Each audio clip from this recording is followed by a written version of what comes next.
Sorry दोस्तों, कुछ technical issue की वजह से हमारा ये वीडियो रुक गया था। तो उसके लिए हमने ये फिर से जो है वीडियो शुरू किया है। तो दोस्तों, जैसे कि हमने हमारी इससे पहले वाले वीडियो में जो है हमीमुद्दीन नागोरी से पहले तक की जो है चर्चा कर ली थी। तो इस वीडियो में जो है हम यहाँ से हमीमुद्दीन नागोरी से चर्चा करने वाले हैं। तो दोस्तों, हम शुरू करते हैं सबसे पहले हमीमुद्दीन नागोरी।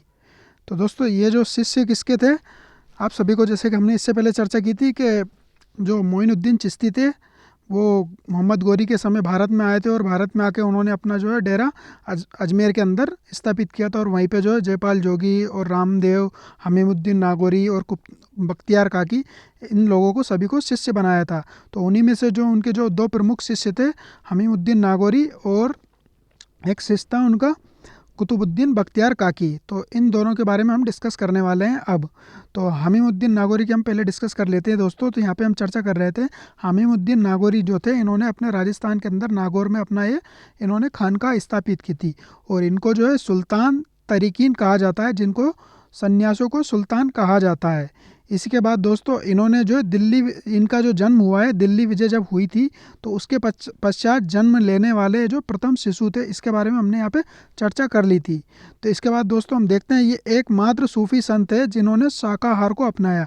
तो कहने का मतलब ये है दोस्तों, सभी तरह के जो सूफी संत है, जैसे कि सभी मुस्लिम लोगों में जो है मांसाहार वगैरह ये सारी चीज़ें अलाउड होती है, मगर होता क्या है दोस्तों कि हमीमुद्दीन नागौरी एकमात्र ऐसे संत होते हैं जिन्होंने अपने जीवन के अंदर मांसाहार को बिल्कुल तरीके से जो है इन्होंने त्याग कर दिया था। इन्होंने बस ये बोला है कि हमको बस ये शाकाहारी रहना है। और दोस्तों, यहाँ तक कि ये बात आती है इनके सामने कि ये जो शाकाहार को अपनाया, तो अपनाया इन्होंने जो है अपनी जीवन यापन करने के लिए नागौर के अंदर ये खुद अपनी हाथ से ज़मीन में अपनी फसल को उपजाते थे, और वहीं से जो सब्जी भाजी और जो भी अन्न उपजता था उसी का वो सेवन करते थे। कहने का मतलब अपने हाथ से खेती करके, अपने हाथ से कृषि करके और अपनी बीवी के साथ जो वहीं पे जीवन यापन करते थे। और दोस्तों, इन्होंने अपने जो है शिष्यों से अपने जो है एक प्रतिज्ञा और जो एक उन्होंने अपने शिष्यों को एक चेतावनी दी थी कि उनकी मृत्यु के पश्चात उनकी आत्मा शांति के लिए जो भोजन, जो मृत्यु भोज जो करवाया जाता है, उसमें मांसाहार का प्रयोग, मतलब मांस का प्रयोग नहीं किया जाए। कहने का मतलब है आप लोग खा लेना, भले बिरयानी बिरयानी कोफ्ता वगैरह कुछ भी खाते रहना, मगर मगर मेरी जो मृत्यु भोज होगा उसमें आपको ऐसी सारी चीज़ें नहीं बनाना है। बस आपको जो सादा सिंपल जो मांसाहार, जो शाकाहार खाना होता है वही बनाना है आपको। कहने का मतलब है उन्होंने अपने जीवन के अंदर न कभी बिरयानी खाई, न कभी कोफ्ता खाए, न कभी नहारी खाई, इस तरीके की कोई सी चीज़ें इन्होंने नहीं खाई। इन्होंने बस वही अपनी दाल रोटी, सब्जी भाजी, हरी सब्जी से, इन सारी चीज़ों से अपने जीवन को इन्होंने यापन किया है। इस तरीके से दोस्तों, ये बिल्कुल शुद्ध शाकाहारी इंसान थे। कौन थे? हमीमुद्दीन नागौरी। और ये राजस्थान के नागौर के अपनी खानका को ये चलाते थे वहीं पे। और आपसे एक क्वेश्चन भी पूछा था कि नागौर के अंदर जो अतारकिन का दरवाज़ा किसने बनवाया, ये आपको कमेंट्स करना है। इसके बाद दोस्तों हम चलते हैं हमारे अगले जो शिष्य हैं मोइनुद्दीन चिश्ती के, कौन है? बख्तियार काकी। इसके बारे में हम चर्चा करते हैं। तो दोस्तों, हम आ चुके हैं कुतुबुद्दीन बख्तियार काकी के ऊपर। तो यहाँ पे हम देख लेते हैं, इनका जन्म जो 1186 ईस्वी में फरगना में हुआ था। तो दोस्तों, ये भी विदेशी थे। तो कहने का मतलब ये भी जो है फरगना में हुआ था। अब ये मोहम्मद गौरी के साथ ही, और ये कुतुबुद्दीन ऐबक का और ये इन सभी के समय जो है ये दिल्ली में आ जाते हैं। तो दोस्तों, ये इनका जो प्रमुख शिष्य वो बाबा फरीद है। तो बाबा फरीद के बाद ही दोस्तों अब यहाँ पे जो है लंबी चौड़ी चेन जुड़ने वाली। तो ये आपको याद रखना है, बाबा फरीद जो है किसके शिष्य? कुतुबुद्दीन बख्तियार काकी के। और कुतुबुद्दीन बख्तियार काकी की जो उपाधि है वो क्या है? बख्तियार। तो दोस्तों, इनकी जो उपाधि है वो, इनका नाम जो कुतुबुद्दीन है, मगर इनकी उपाधि जो है बख्तियार है, और काके भी इनकी उपाधि थी। इस तरीके से दोस्तों ये दो तीन उपाधि इनके साथ जुड़ी हुई है। अब इनको किसने क्या उपाधि दी ये हम देख लेते हैं। तो बख्तियार की जो उपाधि है ये इनको मोइनुद्दीन चिश्ती ने दी थी, जिसका अर्थ होता है भाग्य बंधु। और दूसरी उपाधि इनकी काकी है। तो काकी क्या हुए? इनकी रोटी वाला। तो कहने का मतलब दोस्तों, इनको जो है देवी रूप से रोटियां मिला मिला करती थी। तो इनके बारे में एक कहानी भी प्रचलित है। कहने का मतलब ये कि ये कहीं पे जब पढ़ने वढ़ने जाते थे मकतब में, तो ये मकतब से जब वापस आते थे तो इनकी माँ जो है इनको यूँ बोलती थी कि आप जो नमाज वगैरह पढ़ो और अपने ऊपर से ईश्वर से जो है ये अपनी दुआ मांगो और अपने लिए खाना प्राप्त करो। तो इस तरीके से दोस्तों ये अपनी दुआ वगैरह और ये अपनी ईश्वर की जो इबादत करने लगते थे। और पीछे से जो इनकी माँ, इनके घर के अंदर एक अलमारी थी, उसी अलमारी के अंदर जो चुपके से खाना रख दिया करती थी इनकी माँ। तो दोस्तों इस तरीके से जब ये दुआ मांगकर जब उठते थे तो वो अपने उस अलमारी के अंदर देखते थे और इनको खाना मिल जाया करता था। इस तरीके से दोस्तों कई सारे दिनों तक इनको ऐसा खाना मिलता रहा। और एक दिन होता क्या है, इनकी माँ इनके घर में नहीं होती है और ये जैसे मकतब से आते हैं और मकतब से आके वही इनकी जो है क्रियाएँ स्टार्ट कर देते हैं। और जो दोस्तों इनकी माँ को पता चलता है कि यार मेरा जो है बेटा आज मकतब से आया होगा पढ़कर और उसको खाना नहीं मिलेगा, तो उसका जो जो यकीन और जो उसका ईमान बना हुआ है वो टूट जाएगा। तो दोस्तों उसकी माँ भी, इनकी माँ भी जो है भक्कर आती है और ये इधर अपनी ईश्वर से लीन और अपनी ईश्वर से प्रार्थना करके जैसे ये खड़े होते हैं और देखते हैं उनकी अलमारी के अंदर वही खाना मिल जाता है इनको और ये अपने खाना खाने लगते हैं। और इस तरीके से जब दोस्तों ये माँ आकर इनका जब ये देखती है मंजर कि मैंने तो कोई खाना नहीं रखा और ये अपने ईश्वर से ही प्राप्त खाना खा रहे हैं, तो उसी के बाद से इनको जो है रोटी वाला देव कहा जाता है। इस तरीके से दोस्तों इनकी ये कहानी जुड़ी हुई है कुतुबुद्दीन बख्तियार काकी की। इसके बाद दोस्तों इनकी विशेष क्या है, ये इल्तुतमिश ने जो है इनको शेखुल इस्लाम का पद देने के लिए को कहा, मगर होता क्या दोस्तों ये इसको अस्वीकार कर देते हैं। तो इस तरीके से दोस्तों ये चीज़ें भी यहाँ पे देखने को मिलती है। और आप सभी को पता है कुतुबुद्दीन ऐबक ने जो है कुतुब मीनार का जो निर्माण करवाया वो इन्हीं के लिए करवाया था। इनके ही नाम से जो वो कुतुबुद्दीन ऐबक ने जो कुतुब मीनार बनवाया वो इन्हीं के नाम से बना हुआ था। और इल्तुतमिश ने भी जो उसको पूर्ण करवाया था। तो पहली मंजिल का निर्माण तो जो कुतुबुद्दीन ऐबक ने करवा दिया था और बाकी की 3 मंजिल का निर्माण जो है इल्तुतमिश ने करवा दिया था। इस तरीके से दोस्तों 4 मंजिलों का कुतुब मीनार इनके ही नाम पे बना हुआ था। इसके बाद दोस्तों उसी में जो है आपको सिकंदर, ये क्या बोलते हैं, फिरोज तुगलक का भी देखने को मिल जाता है। उन्होंने भी जो उनके समय बिजली वगैरह गिर जाती है तो वो टूट जाता है, तो वो सारी चीज़ें यहाँ पे आपको देखने को मिलती है। और बाबर जो है पानीपत का जो प्रथम युद्ध होता है तो उसके बाद जब है विजय के उपरांत सबसे पहले जो दरगाह पे जाता है वो इन्हीं की दरगाह पे जाता है, कुतुबुद्दीन बख्तियार की और निज़ामुद्दीन औलिया की। तो इन दोनों की दरगाहों पे जाता है। इसका भी जो क्वेश्चन हमको देखने को मिला है एनटीए यूजीसी नेट के अंदर और टीजीटी पीजीसी के अंदर जो है ये वाला क्वेश्चन देखने को मिल जाता है कि बाबर ने जो पानीपत की विजय के बाद जो किस जो है सूफी संत की दरगाह पर गया था। तो कुतुबुद्दीन बख्तियार काकी की दरगाह पर गया था और एक निज़ामुद्दीन औलिया की दरगाह पर गया था। अगर आपसे क्वेश्चन पूछे तो आपको बस इस तरीके से याद करना है। और जो है इनका जो ग्रंथ है फ़वाइद सालिकीन जो है बख्तियार काकी के कथनों का संग्रह जो संभवतः इनके जो शिष्य थे बाबा फरीद उन्होंने तैयार किया था। तो फ़वाइद सालिकीन जो इनके ही कथनों का संग्रह है बख्तियार काकी का, जो इनके शिष्य ने जो है संकलित किया था। इस तरीके से आपको याद रखना है दोस्तों। अब इसके बाद हम आगे देखते हैं बाबा फरीद जो किसके शिष्य है, कुतुबुद्दीन बख्तियार काकी के। तो अभी तक हमने क्या क्या देखा दोस्तों, एक बार रिवाइज कर लेते हैं। सबसे पहले हमने देखा चिश्ती संप्रदाय की जो स्थापना किसने की थी, ये आपको कमेंट्स करके बताना है। इसके बाद दोस्तों भारत के अंदर चिश्ती संप्रदाय की जो किसने जो है शुरुआत की थी, मोइनुद्दीन चिश्ती ने। मोइनुद्दीन चिश्ती के जो दो शिष्य हुए वो कौन थे, कुतुबुद्दीन बख्तियार काकी और हमीमुद्दीन नागौरी। तो हमीमुद्दीन नागौरी के तो कोई शिष्य देखने को नहीं मिलते ज़्यादा, मगर कुतुबुद्दीन बख्तियार काकी के शिष्य मिलते हैं कौन, बाबा फरीद। तो बाबा फरीद के बारे में हम चर्चा कर लेते हैं। इनका जन्म मुल्तान में हुआ था। तो मुल्तान वही इलाका है जिस अभी वर्तमान में पाकिस्तान में ये वाला इलाका चला गया। इनकी उपाधि है गंजे शकर। गंजे शकर जो उपाधि इनकी थी जिसका अर्थ होता है मधुरता का खजाना। तो शकर का मतलब वही हो गया और गंज का मतलब मधुरता हो गया। इसके बाद दोस्तों देखते हैं खानका जो है इनकी कहाँ, अजोदन के अंदर इनकी खानका है। तो अजोदन पे इनकी खानका के ऊपर आने में जो फिरोज तुगलक और बंगाल के शासक के बीच में कई बार युद्ध हुआ है, क्योंकि बंगाल का शासक जो बिना परमिशन के जो इनकी खानका के अंदर आना चाह रहा था अपनी जो भी मन्नत थी, जो भी बीमारी थी उसको ख़त्म करने के लिए, मगर फिरोज तुगलक को इस बात की बुरी लग जाती है तो वो उसको मतलब उन दोनों के बीच में जो मनमुटाव हो जाता है और उन दोनों के बीच में युद्ध हो जाता है इसी बात को लेके। अब इसके बाद देखते हैं प्रमुख शिष्य कौन कौन है, अलाउद्दीन साबिर और निज़ामुद्दीन औलिया। तो दोस्तों अलाउद्दीन साबिर भी इनके शिष्य और निज़ामुद्दीन औलिया भी इनके शिष्य। तो ये मोस्ट इंपॉर्टेंट है। आपसे अगर क्वेश्चन पूछेगा निज़ामुद्दीन औलिया के गुरु का नाम क्या है तो बाबा फरीद है। और बाबा फरीद के जो प्रमुख शिष्य कौन है, निज़ामुद्दीन औलिया। हालांकि अलाउद्दीन साबिर भी है, ये जो साबिर तो इतना ज़्यादा फेमस नहीं हुए हैं, मगर अलाउद्दीन जो निज़ामुद्दीन औलिया है वो कई बहुत ही ज़्यादा फेमस संत यहाँ पे देखते हैं। क्योंकि चिश्ती संप्रदाय में सबसे ज़्यादा फेमस तो आपको एक तो मोइनुद्दीन चिश्ती मिलते हैं और दूसरा निज़ामुद्दीन औलिया मिलते हैं। इसके बाद देखते हैं दोस्तों इनके बाद और क्या होता है, इनकी विशेषताओं में देखते हैं। इनके समय चिश्ती संप्रदाय अखिल भारतीय संप्रदाय बन गया था। कहने का मतलब है जब तक तो इनसे पहले जो संत थे निजा वो मोइनुद्दीन चिश्ती, तो उस समय तो राजस्थान के अंदर ही ये सारी चीज़ें देखने को मिलती। जब बाबा फरीद जब आजोदन के अंदर अपनी खानका खोल के बैठे, तो वहीं से जो है इसकी जो प्रसिद्धि थी पूरे भारत के अंदर फैल गई थी। तो इस तरीके से दोस्तों ये सारी जो अखिल भारतीय जो प्रसिद्धि हुई है वो बाबा फरीद के समय हुई है। अब इसके बाद बाबा फरीद को जो है निर्जनता का जो है बहुत ज़्यादा प्रिय थी। कहने का मतलब निर्जनता का मतलब होता है पब्लिक सिटी इनको बिल्कुल पसंद, मतलब पब्लिक सिटी इनको पसंद नहीं थी, निर्जनता इनको पसंद थी।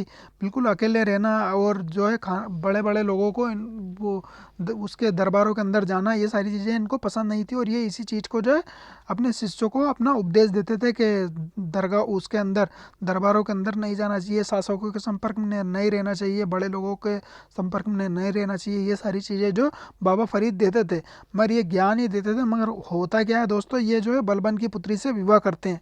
तो बलबन की पुत्री जो हुजैरा, जिसका विवाह जो नासिरुद्दीन महमूद से जो बलबन ने करवाया था, तो वो जो ख़त्म हो गया था, तो उसके बाद जो ये विधवा बेटी हुई थी, तो इसका विवाह बाबा फरीद से करवा दिया जाता है। और जो है बाबा फरीद जो है इनके दामाद बन जाते हैं, किसके, बलबन के। तो क्या है दोस्तों कि बलबन ने बाबा फरीद ने ज्ञान तो बहुत ज़्यादा दिया कि उनके दरबारों में मत जाओ और शासकों से दूरी बना के रखो, ये सब चीज़ें करो। मगर होता क्या दोस्तों, उन्होंने खुद ने ही अपनी ज़िंदगी के अंदर ये सारी चीज़ें फॉलो नहीं की, और उन्होंने जो है सुल्तान की पुत्री से विवाह कर लिया और सुल्तान के दामाद बन के बैठ गए। अब दोस्तों इनके बारे में और क्या चीज़ है कि सुहरावर्दी जो सिलसिला के एक संत थे बहाउद्दीन जकारिया, तो इन्होंने जो है दूसरे सूफी संत थे उनसे भी इनके अच्छे रिलेशन थे। तो बहाउद्दीन जकारिया से बाबा फरीद के जो घनिष्ठ संबंध देखने को मिलते हैं। और जो है बाबा फरीद जो चिल्ला माकूस करते थे, कहने का मतलब 48 घंटा जो है उल्टा लटका करते थे किसी पेड़ से या किसी से भी, मतलब ये बांध के। और ये अपना 48 घंटा का एक चिल्ला माकूस नाम का एक योग होता था, उस पर उल्टा लटकना इनका अभ्यास करना करते रहते थे। कहने का मतलब ये चिल्ला माकूस करते थे जो 48 दिन या 48 घंटे का, इस तरीके से आपको देखने को मिलता है। यहाँ पे 48 दिन लिखा हुआ है, तो 48 दिन भी हो सकता है और 48 घंटे भी हो सकता है। तो वैसे तो 48 दिन का ही हो सकता है। ये एक योग प्राणायाम होता था जो 48 दिनों तक चलता था, और ये इसका प्रैक्टिस किया करते थे। अगर आपसे क्वेश्चन पूछे कि चिल्ला माकूस कौन करता था, तो बाबा फरीद करते थे, बलबन के दामाद और हुजैरा के सोहर। इसके बाद हम देखते हैं आगे, ये बाबा फरीद की जो अजोदन के अंदर जो इनकी खानका है उसके बारे में यहाँ पे देखने को मिल जाता है। ये फ़ोटो वहीं का हुआ है, लगा हुआ है। अब हम यहाँ पे देख लेते हैं साबिरी साका, जिसका बाबा फरीद के बाद जो जो संत हुए, एक तो अलाउद्दीन साबिर और निज़ामुद्दीन औलिया, तो ये दोनों के बारे में हम यहाँ पे डिस्कस करेंगे। तो अलाउद्दीन साबिर जो है साबिरी साका के जो है प्रधान थे। तो अलाउद्दीन साबिर ने आके अपनी साका खोली और इनका उपनाम जलाली था, और इनके उत्तराधिकारी शेख शमसुद्दीन तुर्क थे। बस यहाँ पे जाके इनकी ये शाखा समाप्त हो जाती है। तो जैसे कि आपको बताया कि साबरी शाखा तो इनकी फेमस नहीं चलती, मगर एक निज़ामी शाखा होती है, वो जो निज़ामुद्दीन औलिया की होती है, वो काफ़ी ज़्यादा फेमस होती है। तो निज़ामुद्दीन औलिया ने निज़ामी शाखा का प्रमुख कहा जाता है। अब इनका जन्म जो है, इनका भी जन्म बदायूं में हुआ है। तो दोस्तों इनका जन्म भी बदायूं में हुआ है। और एक और हमने शुरू में देखा था, जो इल्तुतमिश के दरबार में लेकर आए थे, जो राजदूत के रूप में आए थे, उनका जन्म भी बदायूं के अंदर हुआ था। तो दोस्तों यहाँ पे देखते हैं इनकी उपाधि क्या थी, महबूब इलाही। तो दोस्तों आप सभी को पता है इन्होंने विवाह नहीं किया था, इन्होंने अपने इलाही को ही, अपने ईश्वर को ही महबूब बना लिया। और सुल्तानुल औलिया, जिनको नाम देने वाला था कोई तौलिया, ये भी इनकी एक उपाधि है। और योगी सिद्ध, ये बिल्कुल अपने योग ध्यान और योग करना, ये सारी चीज़ें इनका जो बिल्कुल नियमित था। मतलब रूल रेगुलेशन, अपने लाइफ का शेड्यूल बिल्कुल बना रखा था कि बिल्कुल योग प्राणायाम करना है मुझे। और इनकी उपाधि थी सुल्तानुल औलिया और महबूब इलाही। इनके अंदर और क्या विशेषता थी, सबसे प्रसिद्ध सूफी संत थे। चिश्ती संप्रदाय के जो सबसे प्रसिद्ध जो हुए हैं, सबसे ज़्यादा प्रसिद्ध यही हुए हैं। और इन्होंने जो आजीवन अविवाहित रहने का एकमात्र चिश्ती संत है। कहने का मतलब इन्होंने विवाह नहीं किया था, जिसके बारे में हमने चर्चा कर ली। ब्रह्मचर्य को इन्होंने अपनाया था। इन्होंने 7 सुल्तानों को कार्यकाल देखा। दिल्ली सल्तनत के अंदर जो 7 सुल्तान हुए हैं, उनका कार्यकाल इन्होंने देखा है। तो दोस्तों इन्होंने जलालुद्दीन खिलजी, अलाउद्दीन खिलजी, और यहाँ तक कि मोहम्मद बिन तुगलक, गयासुद्दीन तुगलक तक के जो है कार्यकाल इन्होंने देखे हैं। तो दिल्ली सल्तनत में गुलाम वंश से लेके तो तुगलक वंश तक के शासकों का इन्होंने कार्यकाल देखा है, और 7 सुल्तानों का जो कार्यकाल इन्होंने देखा है। अगर क्वेश्चन पूछे कि 7 सुल्तानों का कार्यकाल किसने देखा है, तो निज़ामुद्दीन औलिया ने देखा है। और अगर आपसे पूछे कि निज़ामुद्दीन औलिया ने कितने सुल्तानों का कार्यकाल देखा है, तो 7 सुल्तानों का देखा है, जिसके अंदर जो है गुलाम वंश के भी सुल्तान आते हैं और खिलजी वंश के भी आते हैं और तुगलक वंश के भी आते हैं। इस तरीके से इन्होंने 7 वंशों का जो है कार्यकाल देखा है। और इनकी मज़ार जो दिल्ली के गयासपुर में स्थित है। और इन्हीं समाधि को अमीर खुसरो, इनकी समाधि के बगल में जो इनका जो प्रिय शिष्य था अमीर खुसरो और बर्नी को भी दफनाया गया है। और प्रमुख शिष्य जो थे इनके नासिरुद्दीन चिराग देलवी, अमीर खुसरो, अमीर हसन देलवी, बुरहानुद्दीन गरीब और सिराज भाई। तो दोस्तों इनके जो प्रमुख शिष्य इस तरीके से याद रखना है आपको कि निज़ामुद्दीन औलिया के 2 चिराग, निज़ामुद्दीन औलिया के 2 चिराग। तो एक चिराग से तो होगा हमारा नासिरुद्दीन चिराग, और 2 चिराग से हमको क्या याद रखना है, एक अमीर और एक गरीब। तो नासिरुद्दीन चिराग, ये जो हमारे निज़ामुद्दीन औलिया के 2 चिराग कौन कौन, एक अमीर और एक गरीब। तो 2 अमीर हो गए कौन कौन, एक तो अमीर हसन और एक अमीर खुसरो, और गरीब कौन हो गए, बुरहानुद्दीन गरीब। तो निज़ामुद्दीन औलिया के 2 चिराग किस तरीके से याद रखना है आपको, निज़ामुद्दीन औलिया के 2 चिराग। तो 2 चिराग, एक अमीर और एक गरीब। तो अमीर में कौन कौन आ गए, अमीर हसन देलवी और अमीर खुसरो। और गरीब में कौन आ गए, बुरहानुद्दीन गरीब। और चिराग में कौन आ गए, नासिरुद्दीन चिराग।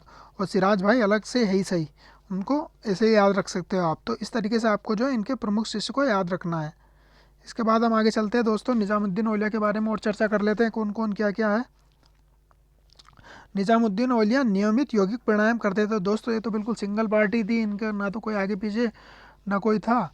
तो इनको बस अपने योग करने में और ये सारी चीज़ें करने में इनको फुर्सत नहीं मिलती थी। इन्होंने कोई शादी विवाह तो नहीं किया था जो उनको इम्प्रेस करना है, तो ये बस अपने योग ध्यान करना, ये सारी चीज़ें करने में इनको सारा वक्त लगा दिया करते थे।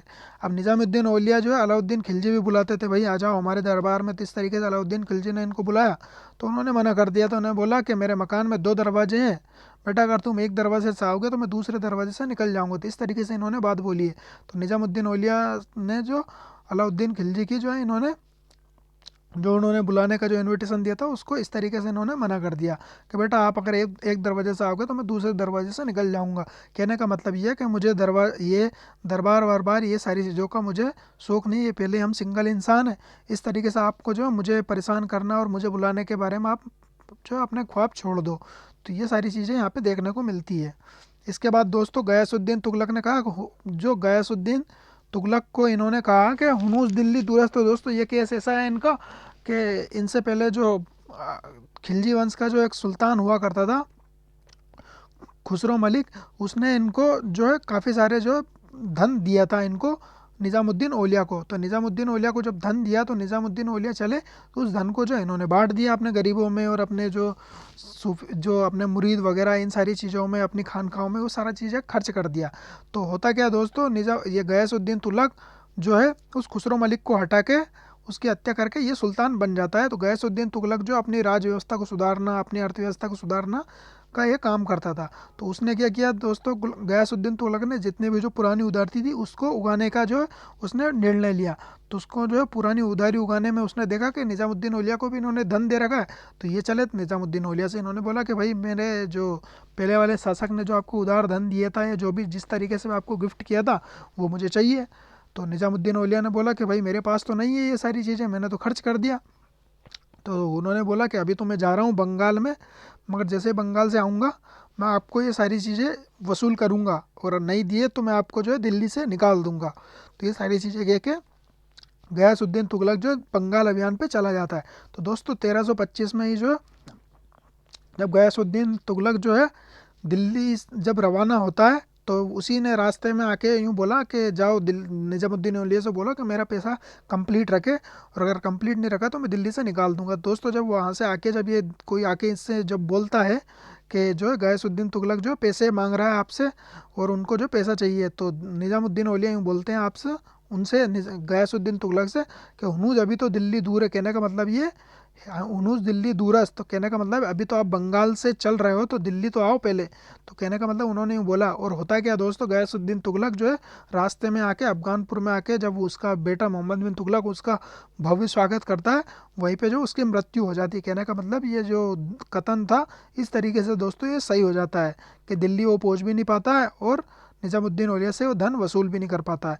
इसके बाद दोस्तों मुबारक खिलजी जो होता है और उसने भी जो घोषणा की थी कि जो भी व्यक्ति उसके निज़ामुद्दीन औलिया का सर लेकर आएगा उसको 1000 टके देगा। तो इस तरीके की घोषणा मुबारक खिलजी की भी देखने को मिल जाती है, जिसने अपने आप को खलीफा जो है घोषित किया था। तो उसने भी जो है यहाँ पे निज़ामुद्दीन औलिया को धमकियाँ दी थी। अब निज़ामुद्दीन औलिया ने कहा था, उनका जो कथन देखने को मिलता है निज़ामुद्दीन औलिया का, कि कुछ हिंदू जानते हैं कि इस्लाम एक श्रेष्ठ धर्म है, परंतु फिर भी वो इस्लाम को स्वीकार नहीं करते। इस तरह का कथन जो है निज़ामुद्दीन औलिया का देखने को मिलता है। और इसी टाइप का जो कथन हमको मोइनुद्दीन चिश्ती का भी देखने को मिला था। इसके बाद दोस्तों इनकी जनाजे की नमाज जो सूरावर्दी जो शेख थे रुकनुद्दीन, उन्होंने पढ़ाई थी। तो सूरावर्दी जो है सिलसिला, इसके बारे में हम चर्चा करेंगे अगले पार्ट में। तो सूरावर्दी शेख थे, शेख रुकनुद्दीन, उन्होंने इनकी जनाजे की नमाज पढ़ाई थी। इनके मकबरे का निर्माण मोहम्मद बिन तुगलक ने करवाया था। ये मोस्ट इंपॉर्टेंट है दोस्तों, मोहम्मद बिन तुगलक ने कई सारे सूफी संतों का, कई सारे लोगों का जो मकबरों का निर्माण करवाया था। उन्हीं में से एक निज़ामुद्दीन औलिया का मकबरा था, उसका निर्माण मोहम्मद बिन तुगलक ने करवाया था। इसके बाद हम आगे देखते हैं दोस्तों, ये मोहम्मद बिन तुगलक के द्वारा निर्मित मकबरा है, जो निज़ामुद्दीन औलिया की खानका और मकबरा यहाँ पे देखने को मिल जाता है। तो ये उनका ही खानका है, उनका ही मकबरा है। अब यहाँ के बाद हम देख लेते हैं शेख नासिरुद्दीन, जो निज़ामुद्दीन औलिया के शिष्य, जिसको हमने देखा था कि निज़ामुद्दीन औलिया के जो है दो चिराग, एक अमीर एक गरीब, जिसमें एक अमीर में कौन कौन है, अमीर हसन देलवी और अमीर खुसरो, और गरीब में कौन है, बुरहानुद्दीन गरीब, और चिराग कौन है, नासिरुद्दीन चिराग, और एक सिराज भाई है वो अलग है। इस तरीके से आपको याद रखना है। अब नासिरुद्दीन चिराग के बारे में हम देख लेते हैं। इनका जो नाम है शेख नासिरुद्दीन महमूद, और इनका जन्म हुआ था अयोध्या में। इनकी उपाधि है चिराग देहलवी। इस तरीके से आपको याद रखना है, शेख नासिरुद्दीन चिराग देहलवी इनको कहा जाता है। ये उस समय के, मतलब जिस समय जो थे उस समय का इब्राहिम अधम, इनको अलग से उपनाम दिया गया है, गंज भी कहा गया है, और अबू हनीफ भी कहा गया। कहने का मतलब रूल रेगुलेशन वाले थे, तो इनको अबू हनीफ द्वितीय भी कहा गया है। विशेष क्या है, ये सूफी को केवल दोपहर में सोते थे। कहने का मतलब ये दोपहर में ही सोते थे, बाकी रात भर इबादत करना, दिन भर इबादत करना, इस तरीके की चीज़ें इनके साथ लगी रहती थी। दोस्तों इनके जो गुरु थे निज़ामुद्दीन औलिया, वो भी रात दोपहर में ही सोते थे। वो भी पूरे टाइम जो बीमार रहते थे इसी वजह से, क्योंकि वो सोते नहीं थे। अब मोहम्मद बिन तुगलक की मृत्यु जो है समय ये मौजूद, ये जो मोहम्मद बिन तुगलक का जो अभियान था, इन्होंने ठट्टा अभियान किया था, उस समय जो है ये वहाँ पे मौजूद थे। और जो फ़िरोज़ तुगलक को जो इन्होंने शासक बनवाया है, उसमें इनका सबसे ज़्यादा योगदान देखने को मिलता है। नासिरुद्दीन चिराग देहलवी का जो है योगदान फ़िरोज़ तुगलक को शासक बनवाने में देखने को मिल जाता है।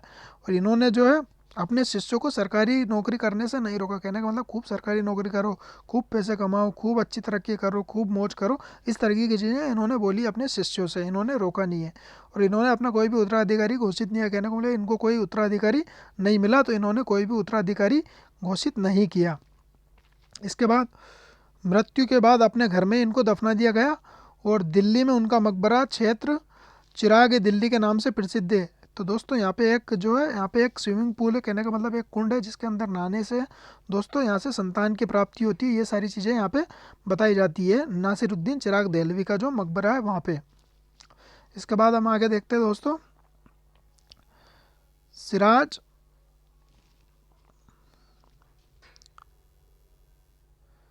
सिराज भाई की बात कर लेते हैं, जो निज़ामुद्दीन औलिया के एक शिष्य थे। तो शेख सिराजुद्दीन उस्मानी है इनका नाम, और इनकी उपाधि थी आयना हिंद। और आपसे क्वेश्चन पूछे आयना हिंद जो है किसकी उपाधि है, तो शेख सिराजुद्दीन उस्मानी की। और ये उपाधि किसने दी थी इन्हें, निज़ामुद्दीन औलिया ने इनको उपाधि दी थी।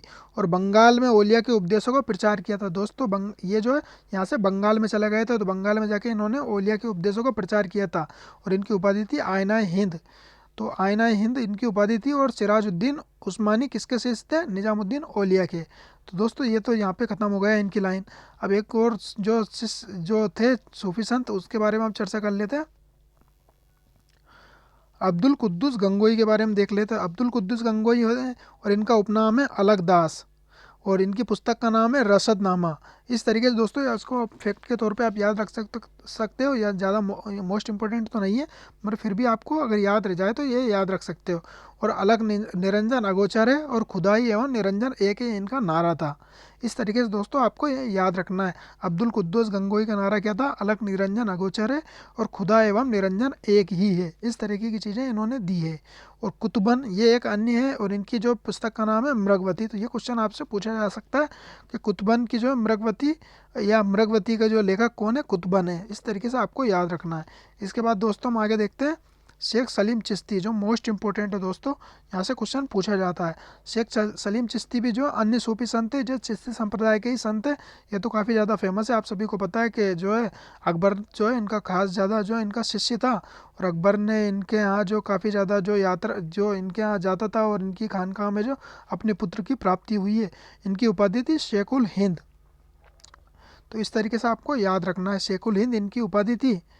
और इनकी समाधि फतेहपुर सीकरी में थी, जिसका जो है अकबर ने भी इनको जो है फतेहपुर सीकरी में इनकी जो समाधि का जो मकबरा का मजार का निर्माण करवाया, जिसमें जो संगमरमर का जो है जहांगीर ने इनकी जो मजार के अंदर संगमरमर लगवाया था। इस तरीके की चीज़ें यहाँ देखने को मिल जाती है। शेख सलीम चिश्ती जो है बाबा फरीद के ही वंशज थे। तो बाबा फरीद जिन जो निज़ामुद्दीन औलिया के जो गुरु थे, उनके वंशज थे शेख सलीम चिश्ती। और इन्होंने 24 बार मक्का की यात्रा की थी। ये मोस्ट इंपोर्टेंट क्वेश्चन है दोस्तों। अगर आपसे अगर क्वेश्चन पूछा जाए कि बाबा फरीद ये जो शेख सलीम चिश्ती ने कितनी बार जो मक्का की यात्रा की थी, तो 24 बार मक्का की यात्रा की थी। एक और आएंगे अलाउद्दीन, जो दूसरे सूफी संप्रदाय के संत थे, उन्होंने 36 बार यात्रा की थी, पर उनको इतना ज़्यादा पूछा नहीं जाता है। ज़्यादातर इनका ही पूछा जाता है कि 24 बार मक्का की यात्रा किसने की थी, तो शेख सलीम चिश्ती ने की थी।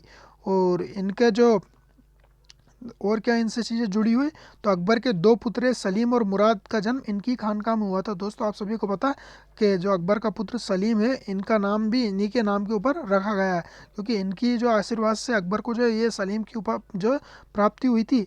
तो इसी वजह से जो इनका नाम सलीम रख दिया गया था। तो शेखो बाबा का नाम सलीम सलीम चिश्ती की वजह से ही रखा गया था, जो अकबर के जो गुरु थे। और अकबर जो इनको बहुत ज़्यादा आदर करता था, बहुत ज़्यादा मानता था। इसके बाद हम आगे चलते हैं दोस्तों। ये जो खानका आपको जो मकबरा दिखाई दे रहा है, ये सलीम चिश्ती का ही है, जिसके ऊपर जो संगमरमर लगवाई है जहांगीर ने लगवाई। बाकी इससे पहले जो ये मकबरा लाल पत्थर से बना हुआ था, जिसका निर्माण अकबर ने करवाया था। तो ये भी आपको याद रखना। और ये फतेहपुर सीकरी के अंदर स्थित है, आप सभी को दिखाई दे रहा होगा। इसके बाद और जो अन्य सूफी संत है, उसके बारे में हम देख लेते हैं दोस्तों। दौलताबाद में इस सिलसिले की नींव निज़ामुद्दीन औलिया के शिष्य बुरहानुद्दीन गरीब नवाज जो थे, उन्होंने ये शिष्य जो दक्षिण भारत के अंदर जो है बुरहानुद्दीन गरीब ने चिश्ती संप्रदाय की जो सिलसिले की जो नींव वहाँ पे रखी है। तो आपको इस तरीके से याद रखना है दोस्तों, जो गरीब लोग होते हैं वो दक्षिण के अंदर जाते हैं। इस तरीके से आपको याद रखना है। तो गरीब लोग क्या करने, पैसा कमाने के लिए दक्षिण के अंदर जाते हैं, क्योंकि दक्षिण के अंदर सोना चांदी की भरमार है। यहाँ पे जो है सोना चांदी की खदान है। यहीं पे जो अलाउद्दीन खिलजी भी यहीं पे आक्रमण करके सोना चांदी लूट के ले गया था, क्योंकि यहाँ पे सोने की खदानें हैं, सोने की भरपूर मात्रा में यहाँ पे ये सारी चीज़ें मिलती है। तो गरीब लोग आके अमीर बन जाते हैं। तो बुरहानुद्दीन गरीब गरीब थे, इसलिए यहाँ पे आ गए दक्षिण में। तो दक्षिण में जो है गरीब चले गए। तो दक्षिण में दौलताबाद में जाके जो इन्होंने इस सिलसिले की नींव रखी, जो निज़ामुद्दीन औलिया के शिष्य थे। तो निज़ामुद्दीन औलिया के शिष्य किस तरीके से याद रखना है, निज़ामुद्दीन औलिया के 2 चिराग, एक चिराग देहलवी, एक 2 अमीर खुसरो अमीर हसन, और एक गरीब, एक अमीर और एक गरीब। तो गरीब नवाज जो बुरहानुद्दीन गरीब है, वो निज़ामुद्दीन औलिया के शिष्य है। इस सिलसिले के जो प्रसिद्ध का कारण क्या थे, शेख हुसैन गेसू दराज जो थे, इसने जो है यहाँ पे जाके प्रसिद्धि हासिल की, जो चिराग देहलवी के शिष्य थे। तो चिराग देहलवी के शिष्य कौन थे, शेख हुसैनी गेसू दराज। तो चिराग देहलवी किसके शिष्य थे, निज़ामुद्दीन औलिया के। निज़ामुद्दीन औलिया के शिष्य थे चिराग देहलवी, और चिराग देहलवी के शिष्य कौन थे, शेख हुसैनी गेसू दराज। तो दोनों जो शिष्य थे, गुरु शिष्य के चेले, दोनों जो है दक्षिण में चले गए। तो निज़ामुद्दीन औलिया के शिष्य भी यहाँ पे आ गए दक्षिण में, और जो निज़ामुद्दीन औलिया के शिष्य थे चिराग देहलवी, उनके शिष्य भी दक्षिण में आ गए, शेख हुसैन गेसू दराज। और इनका नाम जो बंदा नवाज भी इनको कहा गया है। तो शेख हुसैनी गेसू दराज को ही बंदा नवाज कहा जाता है। इन्होंने गुलबर्गा के अंदर मदरसा की स्थापना की थी। तो दक्षिण में ही जो कर्नाटक वाला इलाका है, वहीं पे जो गुलबर्गा होता है, वहीं पे इन्होंने एक मदरसे की स्थापना की है। और इनका जो एक ग्रंथ है असामुल असरार और मारिफ, इन की जो प्रसिद्ध रचना है, मारिफ इनकी प्रसिद्ध रचना है। कहने का मतलब है असामुल असरार मारिफ इनकी प्रसिद्ध रचना है। तो दोस्तों आपको इस तरीके से ये सारी चीज़ें याद रखना है। इसके बाद हम आगे देखते हैं दोस्तों, अन्य तथ्य जो देखने को मिल जाते हैं यहाँ पे। औरंगजेब के समय जो है कलीमुल्ला के नेतृत्व में चिश्ती सिलसिले का पुनः उत्कर्ष हुआ। तो दोस्तों ये चिश्ती सिलसिला जो अकबर के समय तक तो बहुत ज़्यादा फला फूला, पर बीच में जाके जो इसका डाउन हो जाता है, क्योंकि कई सारे जो सूफी संत और कई सारे सूफी संप्रदाय आ जाते हैं। पर औरंगजेब के समय जो कलीमुल्ला नाम का एक सूफी संत होते हैं, उन्होंने इसको फिर से उत्कर्ष किया। अब चिश्ती संप्रदाय से प्रभावित होकर बंगाल के अंदर, अब बंगाल के अंदर जो कौन चला गया था, जो आयने हिंद थे, सिराज भाई जो वो थे, सिराजुद्दीन उस्मानी, वो बंगाल के अंदर गए थे। तो बंगाल के अंदर जाके इन्होंने इतना ज़्यादा जो वहाँ पे ये सारी चीज़ें को फैलाया कि वहाँ पे जो बंगाल के शासक थे हुसैन शाह, वो ये इसके लपेटे में आ गए। तो हुसैन शाह ने क्या किया, वहाँ पे एक सतपीर नाम का एक आंदोलन चला दिया। तो इस तरीके से आपको याद रखना कि सतपीर नाम का आंदोलन किसने चलाया, हुसैन शाह ने चलाया, जो बंगाल का शासक था। अब इसके बाद देखते हैं दोस्तों, अलाउद्दीन खिलजी ने निज़ामुद्दीन औलिया एवं शमसुद्दीन तुर्क, ये दोनों के जो काफ़ी ज़्यादा सम्मान किया। तो क्यों नहीं करेगा भाई, निज़ामुद्दीन औलिया की जो है इन्होंने रिस्पेक्ट, ये सेल्फ रिस्पेक्ट ही नहीं बचा दी, क्योंकि निज़ामुद्दीन औलिया से इन्होंने बोला था कि मैं आपको जो है लेने आ रहा हूँ। तो निज़ामुद्दीन औलिया ने कहा मेरे घर में दो दरवाजे हैं, मैं एक से निकल जाऊंगा, अगर आप एक से आओगे तो मैं दूसरे से निकल जाऊंगा। इस तरह की बातें बोली, और अलाउद्दीन खिलजी ने फिर भी इनका सम्मान किया। और जहांगीर जो सूफी मत से जो सूफी मत की तुलना जो वेदांत से करता है। तो दोस्तों आपको ये मोस्ट इंपॉर्टेंट याद रखना, यहाँ पे जो हुमायूं मत लगा देना, क्योंकि हुमायूं ने ये सारी चीज़ें की है। अगर आपसे पूछे कि सूफी मत की तुलना वेदांत से किसने की, तो जहांगीर ने की, क्योंकि जहांगीर भी पढ़ा लिखा इंसान था, तो उसको भी ये सारी चीज़ों का नॉलेज था, तो इसलिए उसने जो है सूफी की मत की तुलना जो है वेदांत से की है। और बाबर ने जो है नक्शबंदी शाखा को जो लोकप्रिय बनाया। तो बाबर जो बिल्कुल कट्टर इंसान था, बाबर और औरंगजेब ये दोनों ने नक्शबंदी सिलसिले को फॉलो किया है। और जहांगीर और जो क्या बोलते हैं, अकबर और जहांगीर जो चिश्ती संप्रदाय को देखने को मिल जाता है, और जो शाहजहाँ है कादरी संप्रदाय से देखने को मिलते हैं। और बेमनी शासक अहमद शाह जो थे, सूफ़ी या वली कहा जाता था। बेमनी शासक जो अहमद शाह थे वो काफ़ी ज़्यादा सूफ़ी मत से प्रभावित थे, तो उनको इसी वजह से सूफ़ी या वली कहा जाता था। इसके बाद मुग़ल बादशाह बहादुर शाह सम्राट शासक होते हुए भी संत से कम नहीं था। कहने का मतलब इनके जो कहने की और इनकी बात करने का तरीका था वो बिल्कुल सूफी संत से रिलेटेड था, और इनकी जीवनी भी बिल्कुल सूफी संत जैसी थी, इसलिए इनको जो मुग़ल बादशाह बहादुर शाह जफ़र को संत कहा जाता है। तो ये सम्राट होते हुए भी संत थे। इस तरीके की बातें यहाँ पे देखने को मिल जाती है। अब यहाँ पे हम देख लेते हैं दोस्तों प्रमुख सूफी संत और उनके शिष्य का जो है यहाँ पे चार्ट दे दिया गया है। तो दोस्तों आप देख सकते हो कि मोइनुद्दीन चिश्ती के जो सूफी संत जो शिष्य थे, बख्तियार काकी और हमीमुद्दीन नागौरी। अब यहाँ पे हमीमुद्दीन नागौरी के तो कोई यहाँ पे शिष्य देखने को नहीं मिलता है, क्योंकि इन्होंने तो लाइन क्लियर कर लिया अपने शाकाहारी खा पी के। तो अब यहाँ के इनके तो कोई शिष्य नहीं बनेगा, क्योंकि लोगों को तो भाई कौरमा बिरयानी और कोफ्ते वोफ्ते और ये सारी चीज़ें खाना है। तो उन्होंने सोचा कि यार इनके शिष्य रहने से तो कोई मतलब ही नहीं है, क्योंकि यहाँ तो आप शाकाहारी बन जाएंगे अगर इनके साथ रहेंगे। तो इस तरीके से दोस्तों उन्होंने इनकी शिष्यता, इनकी मतलब इनके जो है लाइन बंद हो गई। पर बख्तियार काकी की लाइन चालू थी, तो बख्तियार काकी आ गए इधर। अब बख्तियार काकी यहाँ पे आ गए। अब बख्तियार काकी के कौन कौन शिष्य थे, बाबा फरीद थे। अब बाबा फरीद आ गए, तो बाबा फरीद ने तो जो है बलबन की बेटी से विवाह कर लिया, और जो इन्होंने निर्जनता को अपनाया, इस तरीके की सारी चीज़ें जुड़ी हुई है। अब बाबा फरीद के शिष्य, अब बाबा फरीद आ गए यहाँ पे। अब बाबा फरीद के शिष्य कौन कौन है, एक तो निज़ामुद्दीन औलिया और एक अलाउद्दीन साबिर, जिसने साबिर शाखा चलाई है, और एक ने निज़ामी शाखा चलाई। तो साबिर शाखा तो हमने देखी, साबिर शाखा ज़्यादा नहीं चली, मगर निज़ामुद्दीन औलिया की निज़ामी शाखा काफ़ी ज़्यादा चली। तो ये तो बिल्कुल प्रसिद्ध थे निज़ामुद्दीन औलिया। अब निज़ामुद्दीन औलिया यहाँ पे आ जाते हैं। निज़ामुद्दीन औलिया के शिष्य कौन कौन हैं, अमीर खुसरो, अमीर हसन देलवी, नासिरुद्दीन चिराग देलवी और बुरहानुद्दीन गरीब। तो किस तरीके से याद रखना है इसको, हमने ट्रिक के माध्यम से आपको बताया कि निज़ामुद्दीन मतलब औलिया के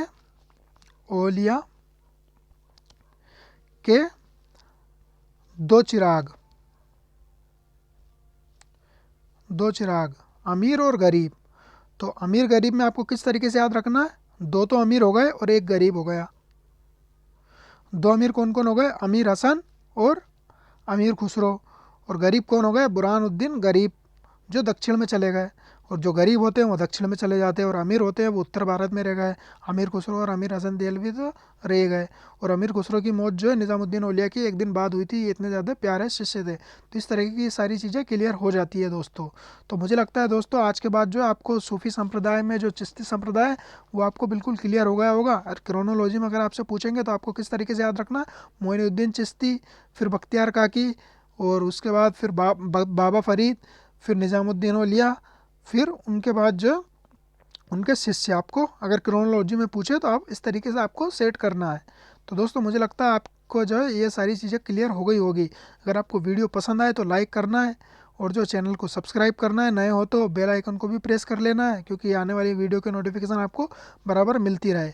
इसके अलावा दोस्तों आप हमारे टेलीग्राम चैनल पर भी जुड़ सकते हैं, जो इतिहास का किला के नाम से है, जहाँ आपको इतिहास से रिलेटेड काफ़ी ज़्यादा कंटेंट मिल जाएगा। वहाँ पे आपको जो है पोल क्वेश्चन मिल जाएंगे, पीडीएफ मिल जाएंगी, और उसके अलावा क्यूजेस वगैरह ये सारी चीज़ें वहाँ पे अवेलेबल है। तो दोस्तों चैनल को ज़्यादा से ज़्यादा जो सब्सक्राइब करना है, वीडियो को शेयर करना है और लाइक करना है। अगर फिर भी अगर आपको कोई कन्फ्यूजन है तो कमेंट्स करके बताना है, जो अगर कमेंट्स में अगर आपका कोई डाउट है तो क्लियर करने की कोशिश करेंगे। इसके अलावा आपसे जो क्वेश्चन पूछा है वो भी ज़रूर बताना है कि अतारकिन का दरवाज़ा किस दिल्ली सल्तनत के सुल्तान ने बनवाया है। तो दोस्तों वीडियो को हम यही समाप्त करते हैं। थैंक यू, धन्यवाद।